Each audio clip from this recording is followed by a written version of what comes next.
go back to Deontay Wilder and Tyson Fury just for a moment, because I had a conversation with Errol today. We were doing Errol and the Bad Guy on ESPN, and the topic came up of, corners not stopping fights, corners stopping fights. What's the rule there, and what do you want to do? Look, I'm not a prude on this in the least. I understand this is a contact sport. I just have always been of the mind when somebody like Deontay Wilder comes out and says, I want to go out on my shield. Now, I'm not totally familiar with that expression. What I've always thought out on my shield means is just out on my own merits. So if I can't defend myself and I can't protect myself, then let him put me away. That's what and I think I'm right. I think that's what that expression means.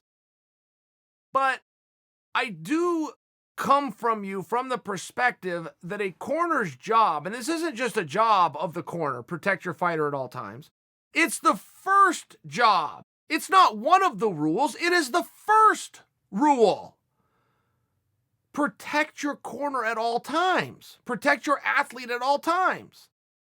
Fighter safety, number one, not strategy, not footwork, not put some ice on a bruise in between rounds or give him some water or give him some instruction. Protect your fighter at all times. First rule. And it does seem to me that as soon as your fighter can no longer win the fight, get him out of there. Nobody loses. Nobody's upset. The guy who wins, Tyson Fury's not upset. You're telling me Deontay's going to be upset that he gets protected and doesn't have to take 5 more rounds of a beating? Where he's already been on the canvas 4 times, whether 2 were ruled a slip or not. He's on the canvas 4 different times.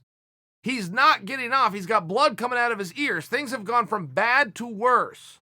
And there's still 5+ rounds left. When do we stop the fight? During the 8th? During the 9th? During the 10th? At what point do we stop the fight? How about this? How about you stop the fight as soon as your fighter can no longer win? That's very reasonable. Crowd doesn't go unhappy. Media doesn't go unhappy. The promoter's not unhappy. Nobody's upset. That's what this was about. In case you guys can't figure that out, the commission has stepped in and said you're going to have 12 rounds. If you can't figure this out on your own between you and your teams and you and your opponent, then we'll step in and we'll bring in something called judges. I mean, problem solved. But that's where this has come from. You don't have to go all 12 rounds. And you don't have to wait until the 11th round until you're completely exhausted and you're battered and now you just simply can't get up anymore. As soon as you aren't going to steer that car back onto Main Street, hit the showers. I don't think that there's any cowardness in that. It just seems like that's the game that we're playing. This isn't an LA street riot. This is a sanctioned, regulated sport, and quite possibly the oldest sport of all time.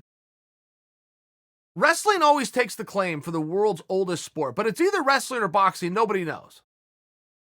Was the first game ever played where somebody grabbed somebody else? If so, then wrestling's the first sport. Or was the first one where somebody punched the other guy? If it was, then boxing's the first sport. But long before there was bats and balls and fields and courts and referees and umpires, one of those 2 things happened. So it's either wrestling or it's boxing. And I only bring that up because it is just that. It is a sport. And it was either the first sport of all time or it was the second sport of all time. It's a very great sport. But nobody has to go out on their shield. You just have to go out and try your level best. But as soon as you get the answer, as soon as there's a conflict and now you've got resolution, you have your answer, you have your decision, feel free to stand up and walk out of the courtroom. There's no shame in that. That's the way this is done. So when you have somebody like Deontay Wilder who fired his coach, I just want to offer you this because his coach did a really great thing. He had heart. He had compassion towards his own athlete. Let me share a story like this. George Foreman, and I shared this with Errol earlier. Errol appreciated that I brought it up, told me what a feel-good story that was. And I thought, well, you know what? If it was good enough for Errol Hawani, you guys will like it too. But when George Foreman made his comeback, and he did that at like 45 years old or 47 years old, he went on and captured a championship from Michael Moore at 50 years old. Now that is factually incorrect, even though the history books will say it's accurate. George Foreman was actually 49 and change. History has rewritten itself to say that he was 50. The point of me telling you that is I know what I'm talking about when it comes to the history of boxing. When George Foreman came back, he picked a guy. He said, I want you to train me. And the guy was very well known for being Muhammad Ali's trainer, but that's not why George wanted him. George wanted him because the guy threw the towel in on Muhammad Ali. And George said, the reason I want you is because you stopped the greatest of all times fight by throwing in the towel. And that means I know I can trust you. And George is right. If you have a corner who's not going to follow the rules, let alone the first rule of protect your athlete, a licensed cornerman, if he's not going to follow the rule, the first rule, you can't trust that son of a bitch. You just can't.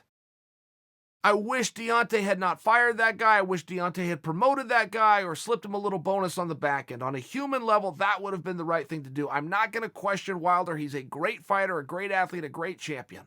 And he's very sincere. This wasn't for show. Nobody was supposed to know about this. This was just where he stands and with his mindset. I hope that he rethinks this one. He was protected. The outcome was not changed. The referee was just about to step in and call it a TKO. If the referee steps in and calls it a TKO, ever, now, this wouldn't pertain to a knockout. Knockout is fast, boom, somebody gets caught, somebody goes down. If there is ever a TKO that the referee has to call a TKO, there needs to be somebody with the commission coming to the back, putting a finger in three cornermen's chest and saying, how did none of you see what our official saw? How did our official have to stop this fight as your athlete was getting pummeled and none of you said boo?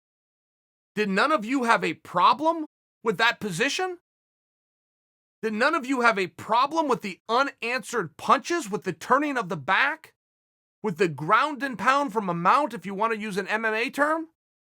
None of you thought the fight should be stopped? And our official referee had to call. I mean, those conversations should happen with every TKO in the history of TKOs. It's not just a rule, guys. It's the first rule.